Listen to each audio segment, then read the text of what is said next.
Hello and welcome guys.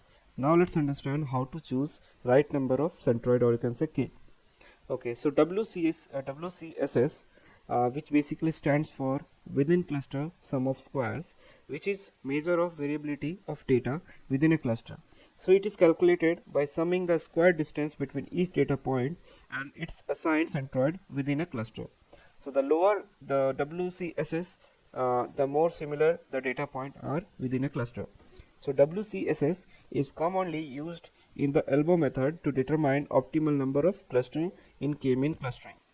So choosing the right number of cluster in K-means clustering is a crucial step, as it can be significantly impactful for the quality of result that we are getting. So here are some method that determine uh, you know help us determining the optimal number of cluster.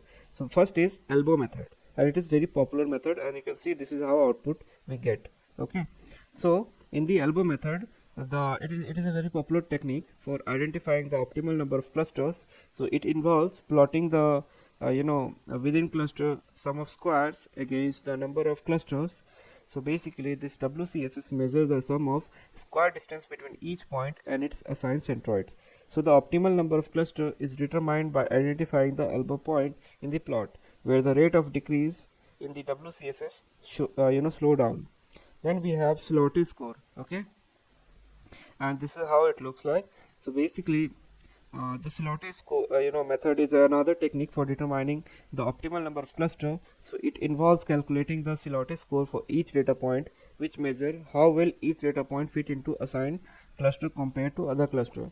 So the optimal Celote score ranges from -1 to 1, whereas score closer to 1 indicates the better fit, and the optimal number of cluster is determined by choosing the number of cluster that maximizes the average Celote score. Then we have one other method, that is gap statistics, which I haven't added here. So basically gap statistic method compares the WCSS for the original dataset with the WCSS for several random dataset with uniform distributions. So the optimal number of clusters is determined by identifying the number of cluster where the gap between the original WCSS and the random WCSS is largest. And the last measuring technique is hierarchical clustering. So hierarchical clustering can also be used for determining the optimal number of cluster. So it involves building a dendrogram that shows hierarchical relationship between data points. So the number of optimal cluster can be determined by identifying the level of dendrogram where the greatest increase in the distance between cluster occurs.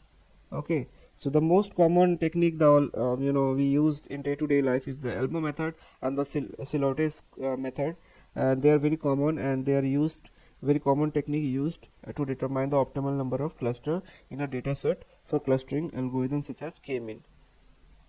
Now, the elbow method, and so the elbow method work by plotting uh, you know within cluster sum of square, that is WCSS, against the number of cluster. So WCSS is the sum of square distance between each point in the cluster and the centroid of that cluster. Okay, so the idea behind the elbow method is to identify the number of cluster where the decrease in WCSS begin to level off, forming an elbow shape that you can see here. The number of cluster is considered to be optimal number of cluster. So the mathematical expression for WCSS is it's like sigma of xi minus ci. Okay, ci whole square, and that is what the formula is, whole square. Okay, so basically here xi is the data point and ci is the centroid of the cluster, and the sum is taken over all the point in the cluster. So for example, let's say if we have a data set of 100 data points and we are using K-means clustering to identify a number of cluster, so we can plot the WCSS against the number of cluster from 1 to 10. So we may see that the WCSS decrease randomly, and then after few points you can see the rapid drop in the number of cluster increase from 1 to 3. Okay, so this drop that is happening, that is rapid, like a rapid way. Okay, so but the decrease slow down after that, so forming an elbow shape at the fourth or fifth cluster. We would then choose 4 cluster as the optimal number of cluster for our data, and this is how we choose. Okay, so hope this is clear. Now let's move to Silhouette score. Okay, since these two are important, so let me deep dive into all this two methods. So the Silhouette score work by calculating a score of each data point, which measured how similar that data point is to its own cluster compared to other cluster. So the Silhouette score ranges from -1 to 1. With value closer to 1 indicating that the point is well matched to its own cluster and poorly matched to other cluster. So the overall Silhouette score for a clustering solution is the average of Silhouette score for all data point in the dataset. So the idea behind Silhouette score is to identify the number of clusters that maximizes the average Silhouette score, indicating the data point are well separated into distinct cluster. So the formula for that is S of I, okay, S of I equal to B of I, B of I minus A of I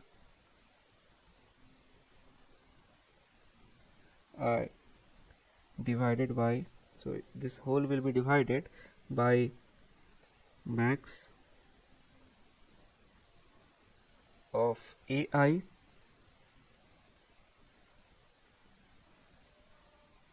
comma BI. Okay, and this is the formula for Silhouette score, where SI, so SI SI is the Silhouette score for data point I, that is AI is the average distance between I and the all data point in the same cluster, and BI is the average distance between I and the all data point in the nearest neighbor cluster. So for example, again we will take the same example that we have taken for the previous. So if the data set we have 100 data point and we are using K-means clustering to identify number of cluster, so we can calculate Silhouette score for each data point in the clustering solution from 2 to 10 cluster. Okay, and we would then plot the average Silhouette score against the number of cluster and then choose the number of cluster that maximizes the average Silhouette score as optimal number of cluster for our data, that we will see in the coming up videos. So it is important to note that there is no definitive method for determining the optimal number of cluster, and the choice may be depend on specific problem domain and the context in which problem or clustering is being applied. So hope you guys understood how to choose correct number of k. Let's see this in a coding part, so to understand more in a technical way. We know that there is two popular method, that is elbow method and the Silhouette method. Okay, so let's start how to implement it, and as well as whether they solve our problem or not. Okay, so let's see that. So first of all we need to import all the libraries, so let's do that.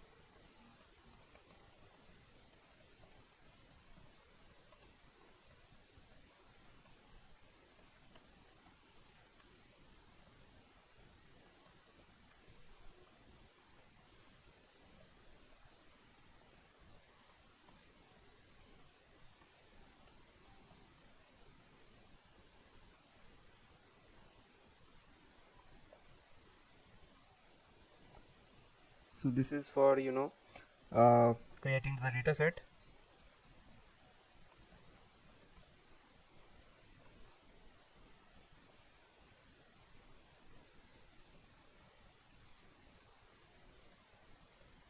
Okay, so what it is saying, syntax error. Okay,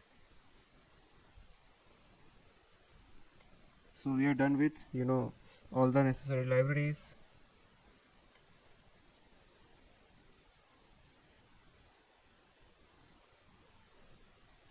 Okay, E is missing here. Yeah, so we have imported all the libraries. Now let's create a function to generate synthetic data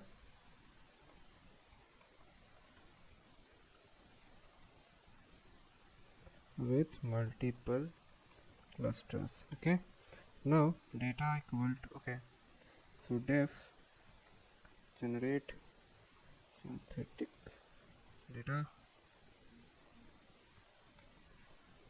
so data comma underscore equal to make block. So we'll call the make block function and we'll write how many samples we need. Let's say 300 sample data point. How many centers you want? Let's say I want 4 centers. Okay, now random state equal to 42. Okay, now we'll return the data. So we have created our synthetic data function. Now let's create the data by calling it. So we have our data ready. Now you can see our data looks like this. Okay, now let's create a function to find optimal k using elbow method. Now how elbow method is working, so let's create a function to see how it works. So elbow method, okay, and it basically implements the k-mean algorithm to do so. So let's see how it does. So max k, okay, so you will pass your data as well as your max k. Okay, now we will store a distortion list, and let me tell you what distortion here is. So we have talked about the concept of inertia in the slide also, right? So basically the distortion in this context typically refer to sum of square distance between each data point, and it's assigned centroid in the k-mean clustering is also known as within center within cluster sum of square, or simply the inertia. Okay, so the code works in this way. So first it iterate over the range of value for number of cluster from 1 to max k, and for each value of k it create a k-mean model with the specified number of cluster, that is n cluster equal to k, which will be 4, and fit the data point. Okay, and then k-mean dot inertia, there is an attribute that we will be calling here, that is appended to the distortion list, and this attribute represents the sum of square distances of sample to their closest cluster center. Okay, and that is what we will be returning. So let's code for that. So distortions equal to empty list, here we will store it for k in range of 1 comma max k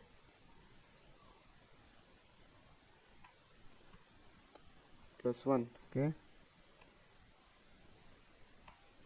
now k means equal to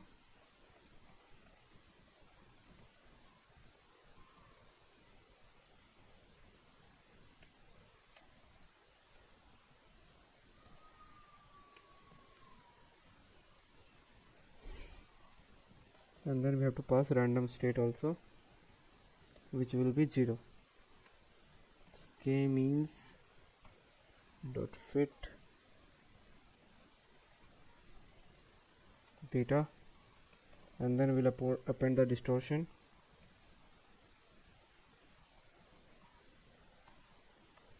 list.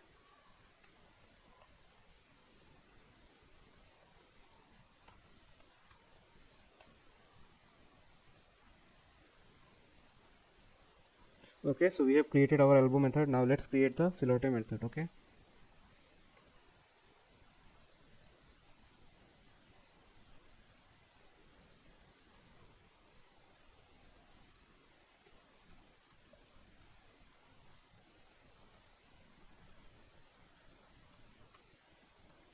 again here also we'll store scores, because we will be plotting the this is scores, and we'll check where the score is max. Okay, so for k in range of 2 comma max k plus 1, and we'll do the same thing.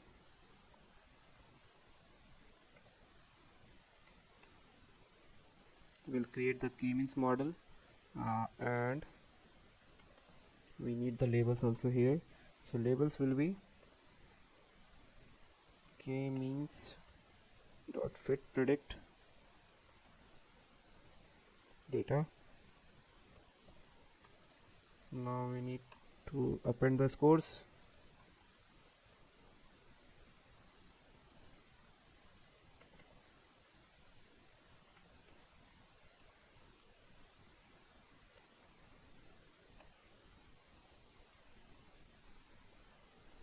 and inside the silhouette score function we need to pass the data and labels, and lastly we'll return the list. Okay, so this is also done. Now let's plot the elbow method as well as silhouette method and see how whether they are saying two different number of k or they are saying same thing. Okay, so for that let's create a plot function for elbow method. Def plot, and here we'll pass our data as well as max k.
Inertia.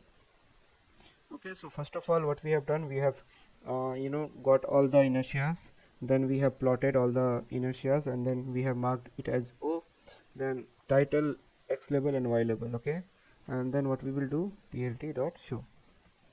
Same thing we will be doing for silhouette score. Okay, let's create another function. Let's create some space.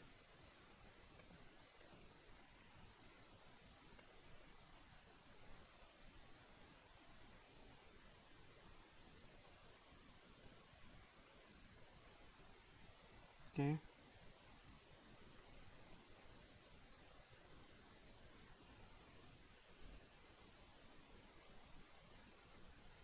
here also marker 0, but range should start from 2.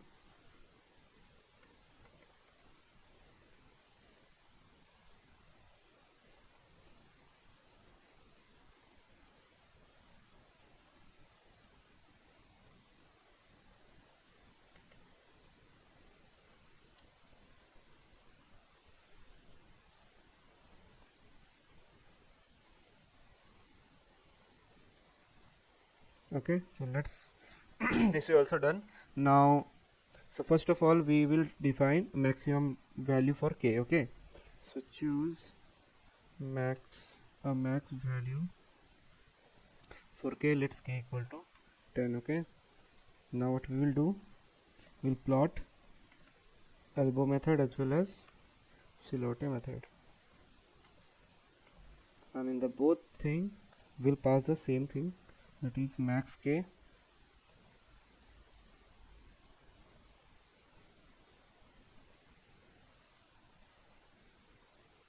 Here also max k. Okay, let's run this. Okay, it says I haven't defined. Now let's run it. Okay, it should be not k, it should be max k. It's running. So you can see that we have our um, elbow method, and you can see that this is how it is curving. First we were having so much distance, now at 4 it has been stabilized. So you can say that now 4 is the perfect number of optimal k. That is what you can say. Now let's check the silhouette method. Now here also it started from somewhat 0.6 score, and it has been averaged to almost 80% score. At what number of k? You can see 4 number of k, and you can see that this both method is saying same number. So that means that number of cluster equal to 4 is the optimal number of k that you will be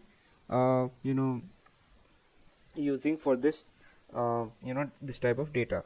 and you can have 4 label with this data, and you can further use this model to create the labels. Now what after this, what you can do is you can label this data point with A, B, C, D. So if it is a fruit, you can name it apple, banana, orange, other fruits also. If it is a data type of name of animals or other things. So this is what you group together, the data points and then label it. Okay, so this is how it works, and this is how you will be finding correct number of k using this two method. And hope it was useful for you guys to understand how to find the best number of k.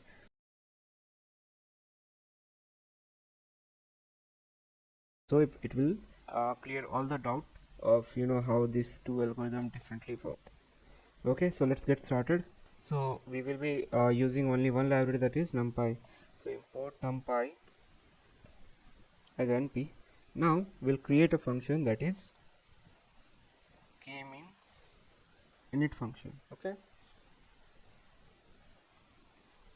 and it will take data as well as k.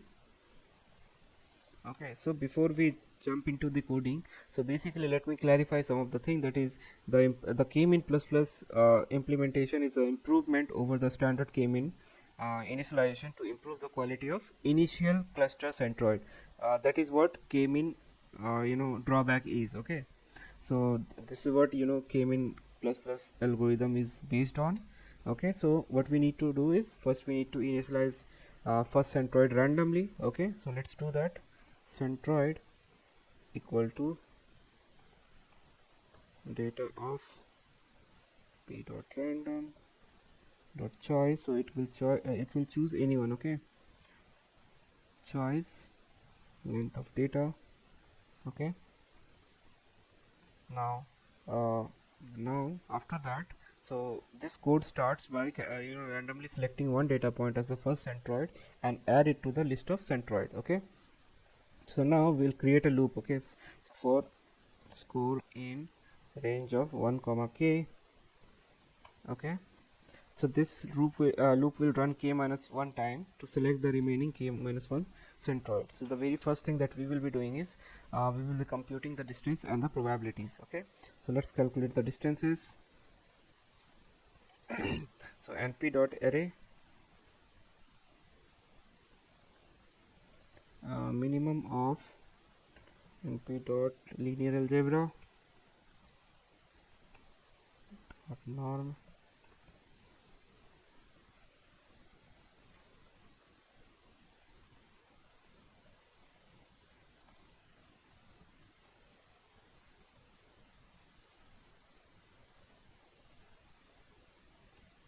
So what's happening here is for each data point it calculates the minimum distance to the existing data centroid, and this information is used to assign probability to each data point.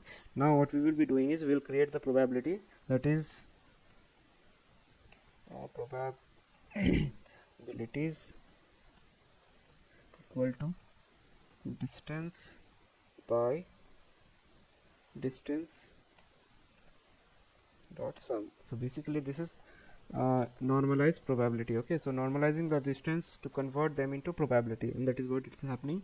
So this step ensure that point farther from existing centroid have higher probability of being selected as the next centroid. Okay, now next is next centroid index. Okay,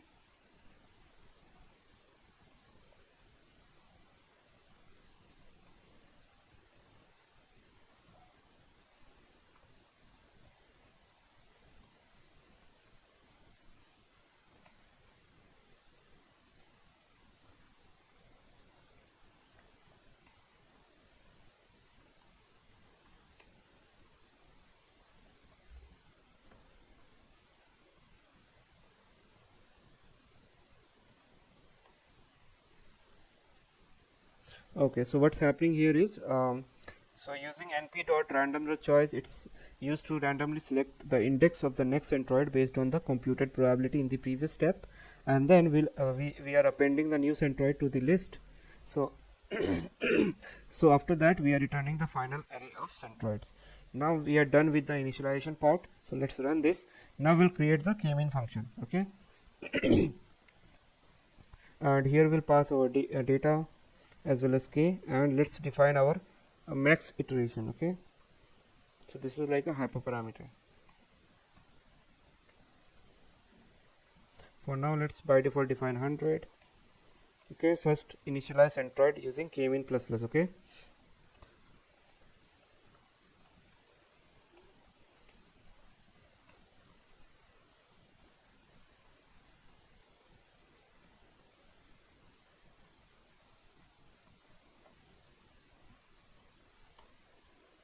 and here we'll pass our data as well as k.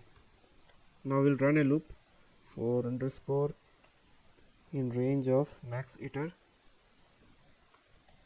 So this is like a stopping criteria, just remember that. So now we'll assign each point to the nearest centroid. Okay,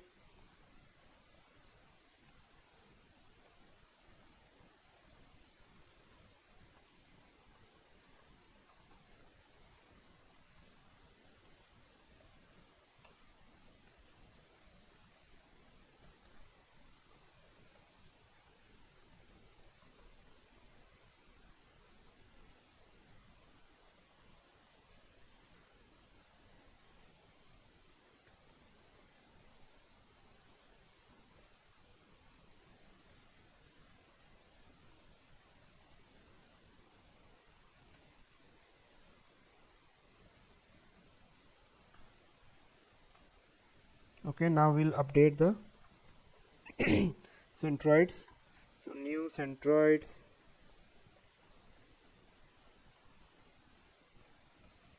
equal to np.array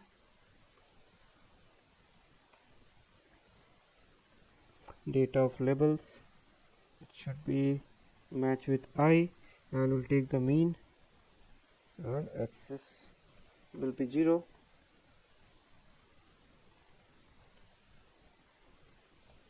For I in range of k.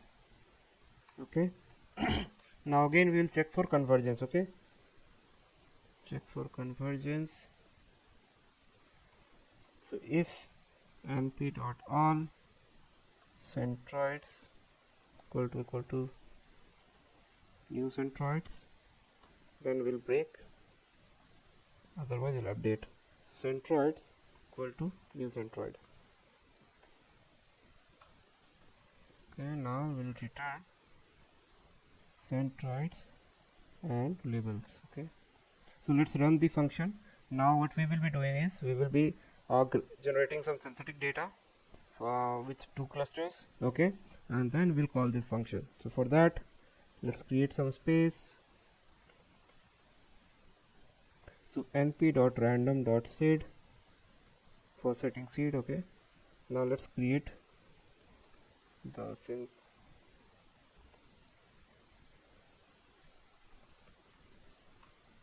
So data equal to np.concatenate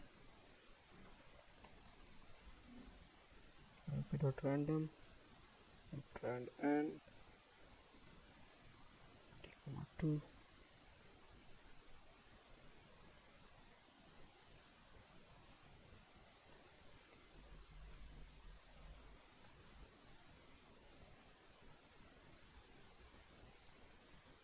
Okay,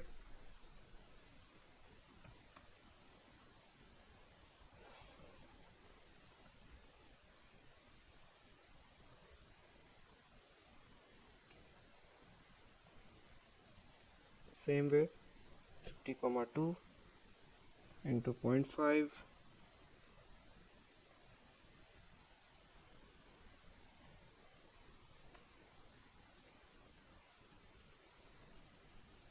minus 2 comma minus 2. Okay, so we have generated our data. So let's see how it look like. You can see this is how it look like. Okay, now let's run the KMeans clustering. Okay,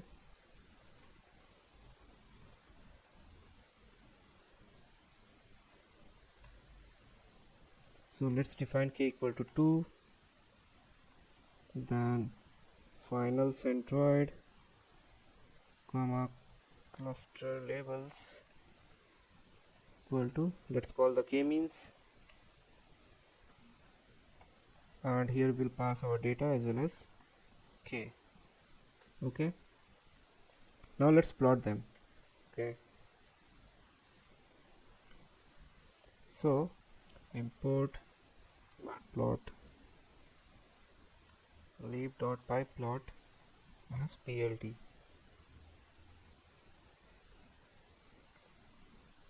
Now we'll use scatter plot to do so. So plt.scatter our data, 0th row or 0th column, and then first column.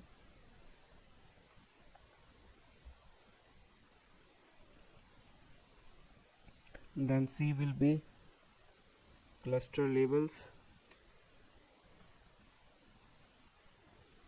and then C map will be this, and then S equal to 50. Okay. Just copy the same thing again, and instead of data we'll use final centroids. Final centroids, C will be red, marker will be X, S equal to 200, and then we have to give labels equal to centroid. Okay, so this is also done. Now what we need to do is we need to plot the title, plt.title. So this is KMeans clustering using KMeans ++ initialization. Okay, now plt.legend and then show. So we have implemented KMeans ++ algorithm with KMeans ++ initialization. Now you can see that it has correctly initialized the centroid in a correct position, and yeah, this is how we implement. Now let's see the scikit-learn method.